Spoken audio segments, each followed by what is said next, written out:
여러분 안녕하십니까? 예, 깊은 안식일입니다. 오늘 주님의 성전을 찾으신 모든 분들과 또 전산 매체로 사정으로 인해서 전산 매체로 이 자리에 들어오신 모든 분들에게 하나님의 크신 축복이 풍성히 임하시길 기원합니다. 제가 이상하게 이 노트북을 가지고 하려고 그러면 이렇게 되더라고요.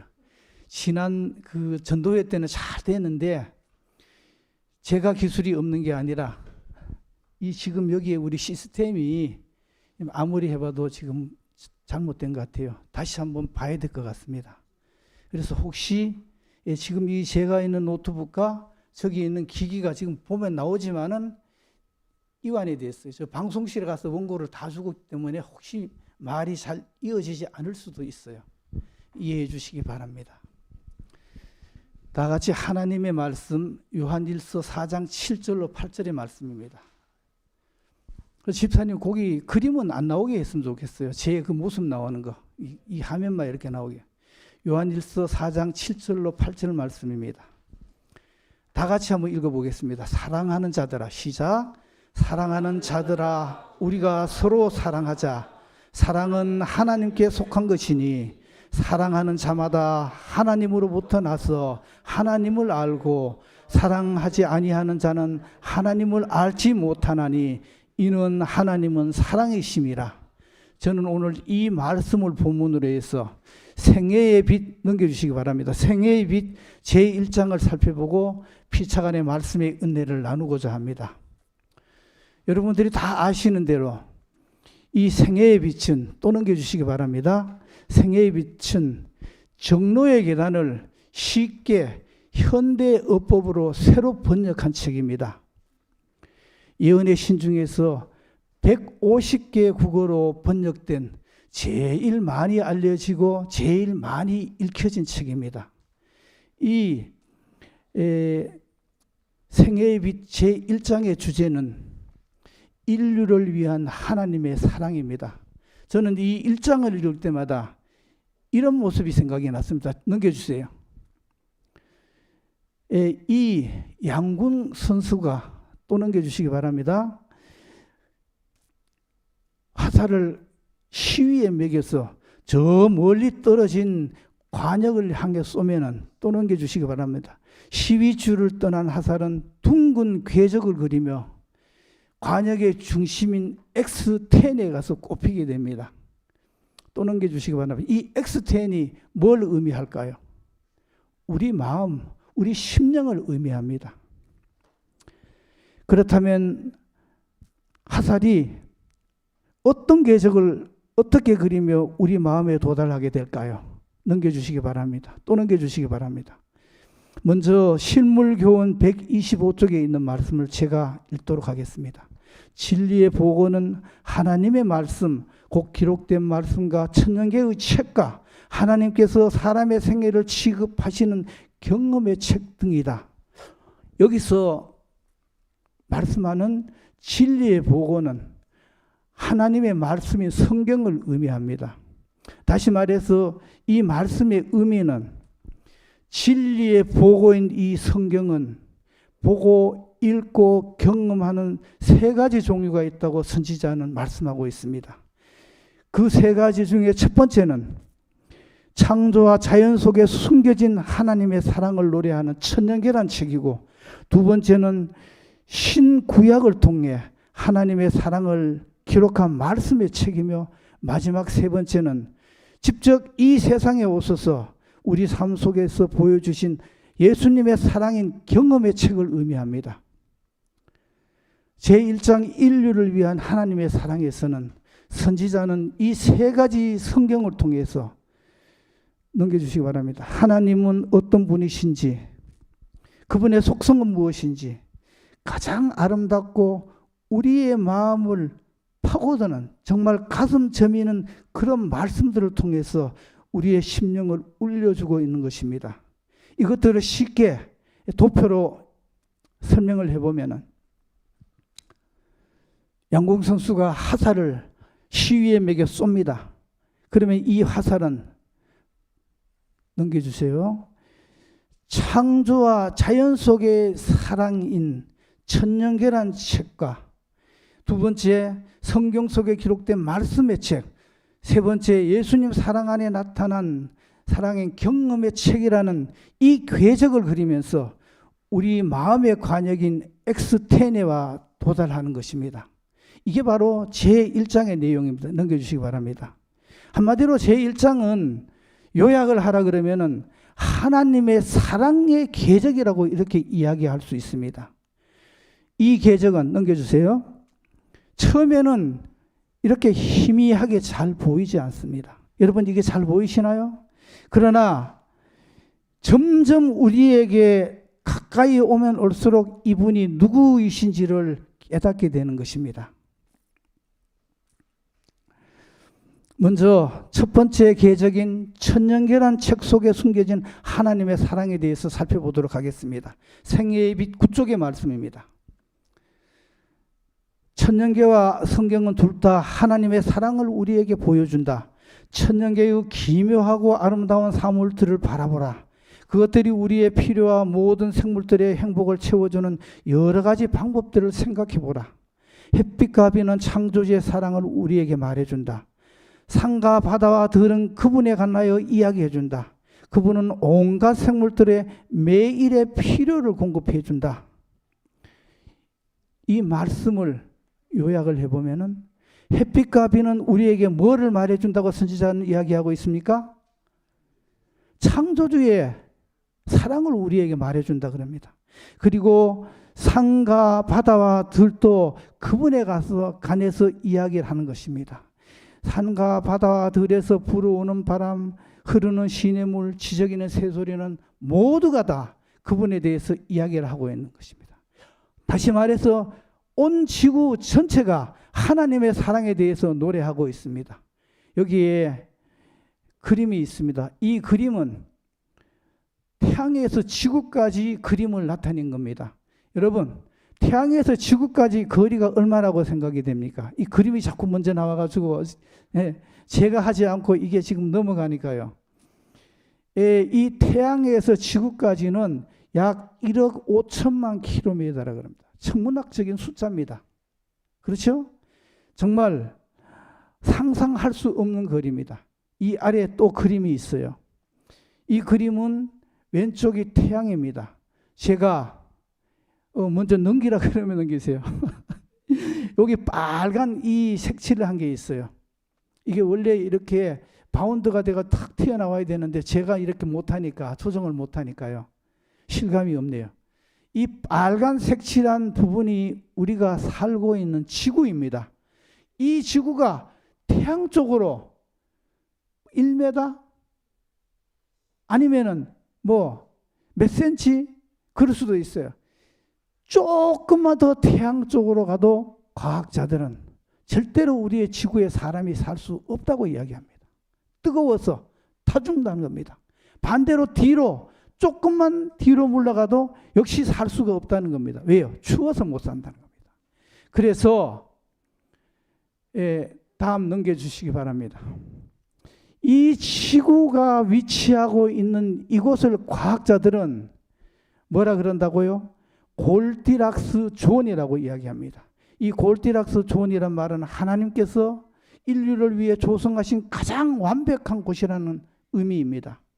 하나님께서는 얼마나 이 지구를 사랑하시는지 이런 태양계를 통해서도 우리가 알 수 있는 것입니다.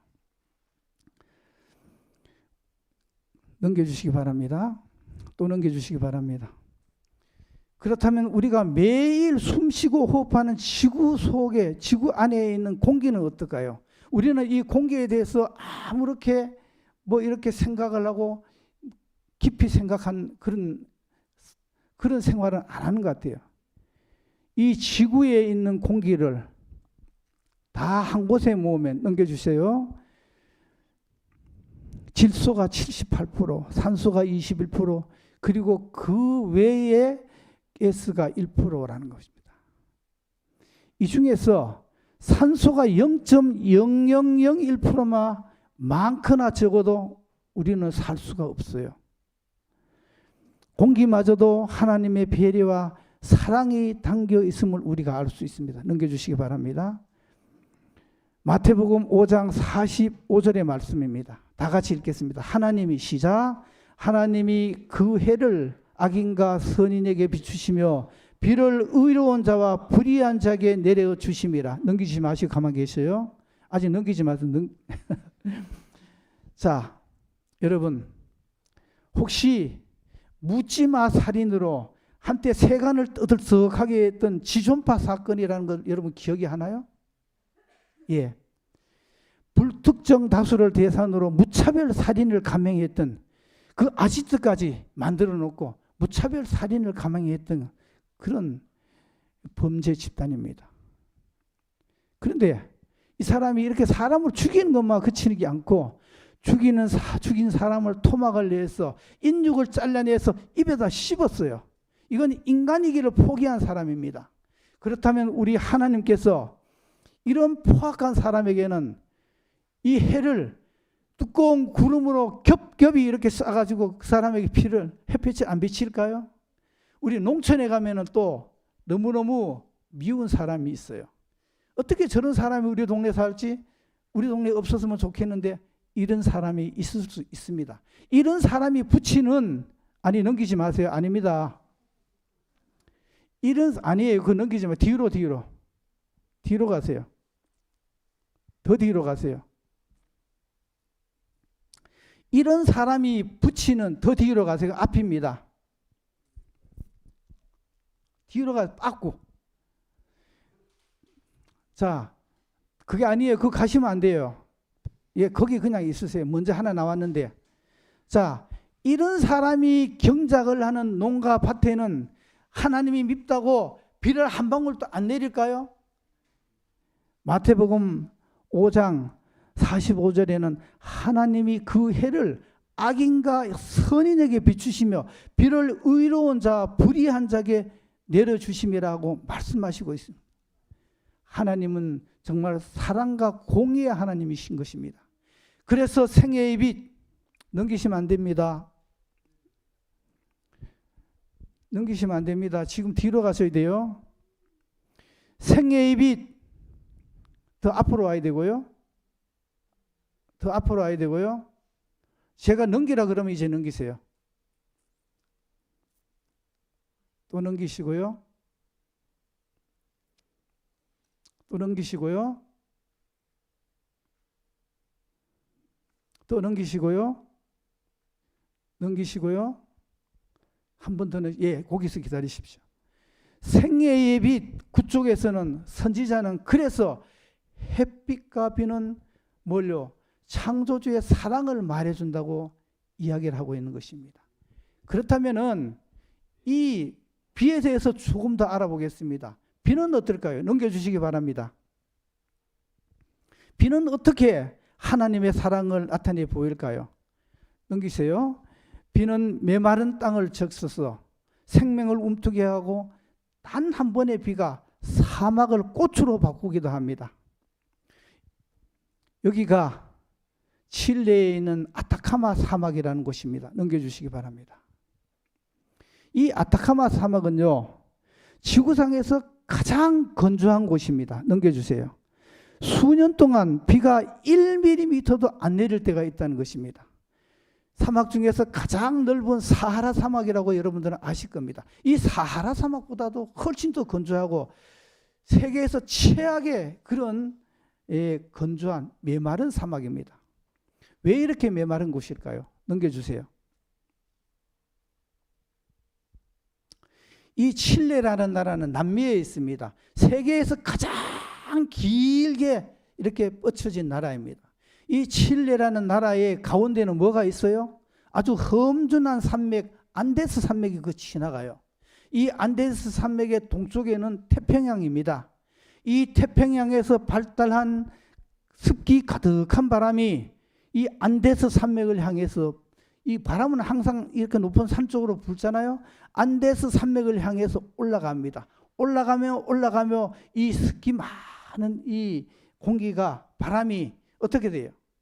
습기가 전부 다 없어지면서 드디어 그 높은 산맥의 정상을 넘어가면은 완전히 습기가 없이 그런 바람이 아타카마 사막에 가는 겁니다. 그래서 이 아타카마 사막에는 구름이 한 점도 없다 그럽니다.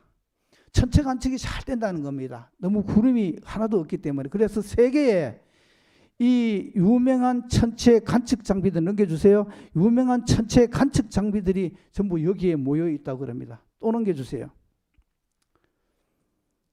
하나님께서는 이 메마른 사막이지만은 이런 사막에 수많은 생명의 씨앗을 품게 했습니다. 그러다가 수년 만에 비가 내리면 넘겨주세요. 아타카마 사막은 이렇게 정말 화려한 야생화 천국이 됩니다. 넘겨주세요. 제가 기술이 없어서 이 그림을 더 생생한 그림을 가져오지 못했습니다. 그런데 그래도 한번 이 그림을 자세히 보십시오. 거북이 등같이 갈라진 이 틈새 사이로 뾰족뾰족 뭐가 나옵니까? 풀잎이 납니다. 또 이 뾰족뾰족 갈라진 사이로 뭐가요? 꽃잎이 나옵니다. 그래서 같은 책 9쪽에 선지자는 이렇게 이야기합니다. 다 같이 읽겠습니다. 하나님은 시작.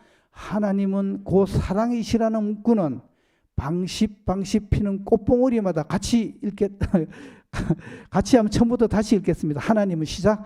하나님은 곧 사랑이시라는 문구는 방십 피는 꽃봉오리마다 뾰족뾰족 돋아나는 풀상마다 기록되었다. 아멘입니까? 아멘입니다. 예, 그렇다면 바다는 어떨까요? 넘겨주세요. 우리가 마시는 산소를 가장 많이 만들어내는 곳이 어딜까요? 넘겨주세요. 그동안 많은 사람들은 아마존 정글과 같은 그런 곳이라고 생각을 했어요. 그런데 넘겨주세요. 최근에 과학자들은 연구를 해보니까 이런 정글이 아니라 우리가 마시는 산소를 가장 많이 만들어주는 곳이 바다라고 이야기했습니다. 왜 그러면 이 바다에서 이렇게 많은 산소를 만들어줄까요? 넘겨주세요.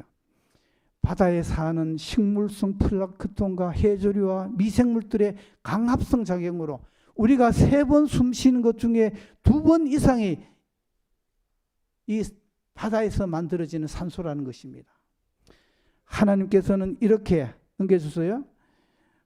눈에 보이지 않는 미생물까지 동원해서 그분의 사랑을 나타내고 있는 것입니다. 이렇게 모든 천년계는 또 넘겨주세요. 다 하나님의 사랑을 이야기하고 있는 것입니다. 그러나 문제가 생겼어요. 또 넘겨주세요. 넘겨주세요. 창세기 3장 17절의 말씀입니다. 아담에게 이르시되 내가 내 아내의 말을 듣고 내가 내게 먹지 말라 한 나무 열매를 먹었은즉 땅은 너로 말미암아 저주를 받고, 너무나 잘 아시는 말씀입니다.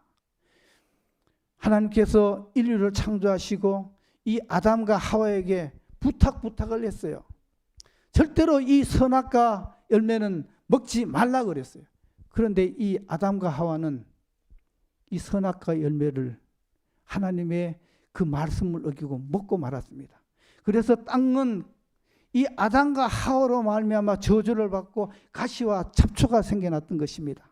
하나님께서 이 지구에 가장 아름다운 씨앗만 뿌렸는데 원수가 와서 가라지를 뿌렸던 것입니다. 그래서 천년계의 질서가 다 무너져 버린 것입니다. 넘겨주세요.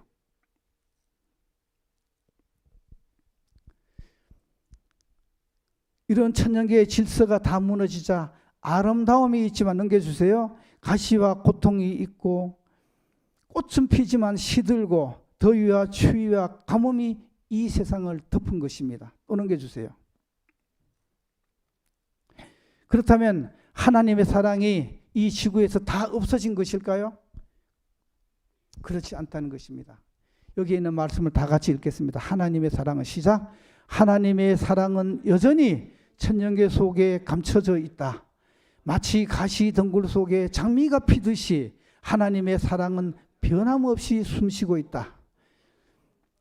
그런데 왜 우리가 이런 하나님의 사랑을 잘 알지 못할까요? 죄된 자아로, 죄된 그런 시야로 우리의 마음이 무뎌져서 그것을 알아볼 수 없기 때문인 것입니다. 넘겨주세요. 그러자 하나님께서는 두 번째 사랑의 궤적을 우리에게 보여주셨습니다. 이게 뭘까요? 기록된 하느님의 말씀의 책인 성경입니다. 일반 계신 천년계를 통해서 그분의 사랑을 보여주셨지만 넘겨주세요.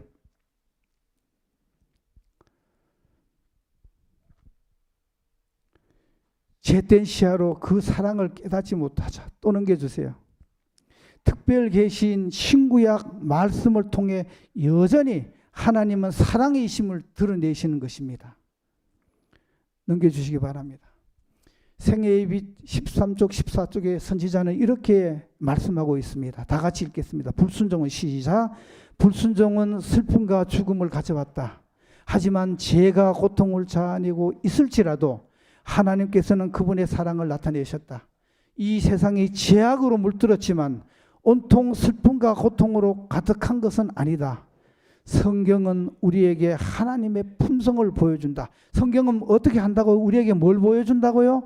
하나님의 품성을 보여준다는 것입니다. 누가복음 24장 32절의 말씀입니다. 그들이 서로 말하되 길에서 우리에게 말씀하시고 우리에게 성경을 풀어주실 때에 우리 속에서 마음이 뜨겁지 아니하더냐. 이 말씀의 배경이 뭡니까? 엠마오로 가던 두 제자에게 예수님께서 다가오셔서, 그러나 제자들은 그분이 예수님인지 몰랐어요. 그래서 그 두 사람 사이에서 뭘 했습니까? 성경을 풀어주셨어요.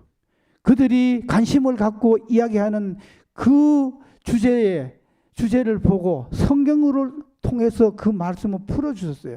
그래서 이 두 제자는 나중에 뭐라고요? 우리 속에서 그 말씀을 풀어주실 때 우리 마음에서 뜨겁지 아니하더냐, 이렇게 이야기를 하는 것입니다. 사랑하는 성도 여러분, 우리도 하나님의 말씀인 성경을 볼 때마다, 읽을 때마다 마음의 뜨거움을 경험하시는 저와 여러분들이 되시길 간절히 바랍니다. 넘기겠습니다. 무엇보다 그분의 변함없는 사랑을 가장 잘 알고 경험했던 제자가 있습니다. 사도 요한입니다. 이 사도 요한은 기록된 말씀을 통해서 이렇게 간증을 합니다. 요한일서 4장 7절로 8절 말씀. 사랑하는 자들아 우리가 서로 사랑하자. 사랑은 하나님께 속한 것이니 사랑하는 자마다 하나님으로부터 나서 하나님을 알고 사랑하지 아니하는 자는 하나님을 알지 못하나니 이는 하나님은 사랑이시라. 사도 바울은 이 세상에, 넘겨주세요. 이 세상이 온통 죄악으로 물들고 슬픔과 고통으로 가득 차 있지만 여전히 하나님은 사랑의 본체이시라는 것을 강력하게 호소하고 있는 것입니다. 아가서 8장 7절의 말씀입니다. 많은 물도 이 사랑을 끄지 못하겠고 홍수라도 삼키지 못하나니 사람이 그의 온 가산을 다 주고 사랑과 바꾸려 할지라도 오히려 멸시를 받으리라. 이 하나님의 뜨거운 사랑은 많은 물로도 끌 수가 없고 또 홍수라도 삼키지 못하고 아무리 부자라도 돈이 많은 사람이라도 그것을 다 팔아서 이 사랑과 바꿀 수 없다고 성경은 말씀하고 있는 것입니다. 그러나 이러한 사랑에도 불구하고, 넘겨주시기 바랍니다. 죄된 품성의 지배를 받는 인류는 그 사랑을 깨닫지 못하고 있는 것입니다. 그래서 하나님께서는 더 완전한 당신의 품성을 나타내기 위해 독생자 예수 그리스도를 이 땅에 보내주셨던 것입니다. 넘겨주시기 바랍니다. 이것이 하나님께서 보여주시는 세 번째 사랑의 궤적인 것입니다. 생애의 빛 11쪽 12쪽의 말씀입니다. 천년계의 사물을 통하여 또는 사람이 그 마음으로 체험해 알 수 있는 극하고 부드러운 인간적 결연을 통하여 그는 자신을 우리에게 나타나시려고 하셨다.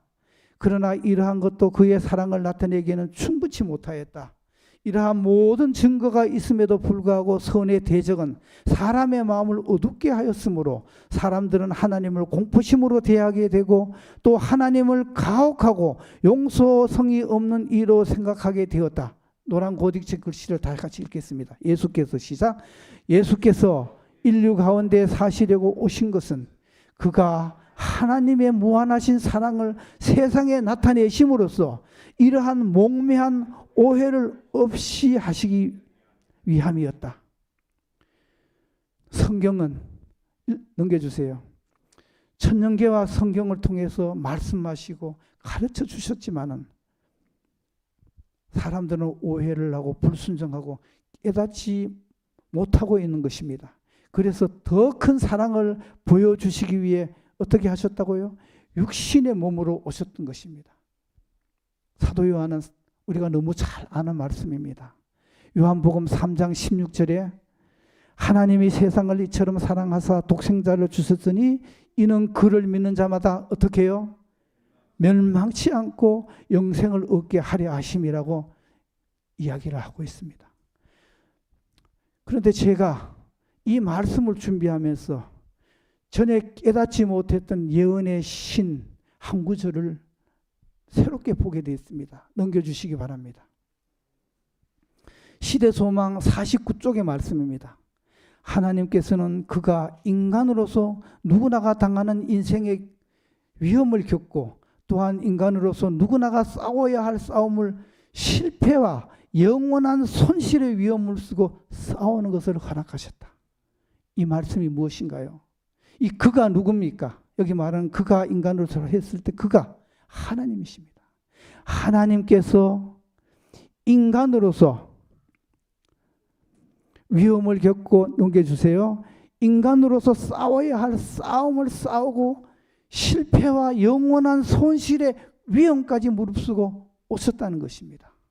저는 이 실패와 영원한 손실의 위험까지 무릅쓰고 오셨다는 이 말씀이 제 이 머릿속에 굉장히 아주 강렬하게 들어왔습니다. 넘겨주세요. 다시 말해서 이 말씀은 하늘의 왕자의 자리를 내려놓으실 각오로 하나님께서는 이 땅에 오셨다는 것입니다. 아멘입니까? 그렇다면 이 땅에 오신 예수님은 어떻게 이런 사랑을 나타냈을까요? 넘겨주시기 바랍니다. 요한복음 15장 13절의 말씀입니다. 사람이 친구를 위하여 자기 목숨을 버리면 이보다 더 큰 사랑이 없나니. 이 말씀은 누가 한 말씀일까요? 예? 누가 한 말씀일까요? 예수님께서 이제 예수님께서 자기 때가 거의 얼마 남지 않은 것을 보고 제자들에게 한 말씀입니다. 왜 이런 말씀을 하셨을까요? 제자들이 3년 반 동안이나 예수님을 따라다녔지만은 제자들이 뭔가 예수님의 그 사명을 깨닫지는 못했습니다. 누가 오른쪽이나 누가 왼쪽이나 이렇게 다투고. 그래서 예수님께서는 이 말씀을 하시고 인류를 위해 넘겨주세요. 얼마나 큰 사랑으로 희생하실지에 대해서 직접 선포하신 것입니다. 사도 바울은 이 모습을 로마서 5장 8절에 이렇게 이야기를 합니다. 우리가 아직 죄인 되었을 때 그리스도께서 우리를 위하여 죽으심으로 하나님께서 우리에 대한 자기의 사랑을 확증하셨느니라. 여러분, 이 확증이 뭐예요? 이 확증이 뭡니까? 우리가 부동산을 사거나 팔 때 뭘 합니까? 돈을 지불하고 돈을 받고 그리고 제일 마지막에 뭘 해요? 계약서를 써요. 그렇죠? 계약서를 쓰고 그리고 뭘 하는 겁니다. 이 서명을 합니다. 옛날에는 뭐 인감 도장을 가지고 이렇게 하고 그랬는데 요즘은 잘 모르겠습니다만 이게 확증입니다. 우리 예수님께서는 이 땅에 오셔서 목숨까지 내어주심으로 우리를 향한 그분의 사랑을 확증하셨다. 우리를 위해서 그 목숨을 내어주심으로 인감 도장으로 그 계약서에다가 도장을 찍으셨다는 얘기입니다. 시조사에서 간행된 예수님과 함께 일하는 나라는 책, 이 책은 하우바일 목사님이 쓴 책입니다. 이 책 41쪽에는 이렇게 이야기를 합니다. 예수님은 아직 그분과 원수 되었을 때 우리를 위해 돌아가셨습니다. 사도 바울은 우리가 아직 죄인 되었을 때 돌아가셨다고 이야기하는데 여기 하우바엘 목사님은 한 걸음 더 나가서 우리가 아직 그분과 죄인 되었을 때 돌아가셨다고 이야기합니다. 그게 뭐라고요? 우리를 위한 그분의 사랑의 확증이라는 것입니다. 예수님은 당신과 나를 위하여 치욕과 무서운 육체적 고통을 견디셨습니다. 함께 십자가에 달린 사람들보다 그분이 먼저 돌아가신 이유는 무엇인가요? 예수님께서 먼저 돌아가신 것은 죄 때문에, 당신과 나의 죄 때문이었습니다. 그분이 우리에게 보여주시고, 밑에 이 초록색 바탕을 한번 읽겠습니다. 아직도, 시작. 아직도 보여주시는 사랑은 믿을 수 없고 희생적이며 이타적이며 놀라운 것입니다. 여기에 한 그림이 있습니다. 넘겨주세요. 이 그림은 예수님께서 십자가에 달리기 전 이 원수들이 기둥에 묶어놓고 얼마나 잔인하고 포악하게 매질을 했는지 우리가 그림으로지만 생생하게 느낄 수가 있는 것입니다. 사랑하는 성도 여러분, 넘겨주세요. 또 넘겨주세요. 우리는 정말 자주자주 누구 때문에 이런 매를 맞아야 했을까를 묵상을 해야 합니다. 우리가 보기에는, 또 넘겨주세요. 우리가 보기에는 이 두들겨 맞는 처분이 육체로 보이지만은 저 육체 안에는 누가 계시다고요? 영원하신, 살아계신 하나님이 계시다는 것은 우리가 깨달아야 하는 것입니다. 또 넘겨주시기 바랍니다. 예수님께서 십자가에 돌아가시기 전에 가시 면류관을 쓰고 있습니다. 이 가시가 뭐예요? 죄의 피폐와 저주의 흔적으로 생겨나는 것이 바로 이 가시입니다. 예수님을 사정없이 찌르고 짓누르는 이 가시, 죄의 피폐와 저주의 흔적인, 넘겨주세요. 그 가시조차 예수님께서는 십자가에 우리를 살리시기 위해서 가져가셨던 것입니다. 마지막 생애빛 1장 15페이지에서는 이렇게 이야기를 합니다. 이러한 사랑은, 다 같이 읽겠습니다. 시작. 이러한 사랑은 무엇으로든지 비할 수 없다. 우리가 하나님의 품성을 십자가에 비추어 연구할수록 그의 자비와 온유와 공평과 의로 섞인 사위를 깨닫게 되는 것이요, 또한 그의 무한하신 사랑의 증거와 불순종하는 자녀에 대한 자모의 애정보다 뛰어난 인정 깊은 자애를 느끼게 되는 것이다. 이 크신 하나님의 사랑, 우리가 예배 전에 불렀던 그 찬미가 가사처럼 바닷물을 먹물 삼고 하늘을 두루마리로 기록해도 다 묘사할 수 없는 것이 이 하나님의 사랑이란 것입니다. 사랑하는 성도 여러분, 그 사랑은 아직도 우리에게 멈추지 않고 비춰주고 있다는 사실은 우리는 기억을 해야 할 것입니다. 여기에 이름 모를 들새가 있습니다. 이 들새가 어디에 앉아 있나요? 어디에 앉아 있습니까? 가시 덩굴 위에 앉아 있습니다. 이 가시가 뭐예요? 뭐에 의해서 생겼다고요? 죄의 피폐와 저주의 흔적으로 생겨나는 것이 가시입니다. 이 가시 덩굴 위에 앉아서 아름답게 노래하는 이름 모를 들새처럼 우리의 삶이 가시 밭길보다 더 험한 모습일지라도 언제나 하나님의 사랑과 찬양을 멈추지 않는 저와 여러분들이 되시길 간절히 바라면서 말씀을 마치겠습니다. 다 같이 기도하겠습니다. 하늘에 계신 아버지, 오늘 또 말씀해 주셔서 감사합니다. 하나님의 사랑은 바닷물을 먹물 삼고 하늘을 두루마리로 기록해도 다 묘사할 수 없는 큰 사랑입니다. 우리의 삶이 가시밭길보다 더 험하고 힘든 모습일지라도 언제나 이 크신 사랑과 은혜를 잊지 않고 용기와 희망을 가지고 하나님의 사랑과 찬양을 멈추지 않는 저희 모두가 되게 도와주시옵소서. 사랑이 많으신 예수 그리스도 이름으로 간절히 기도 올리옵나이다.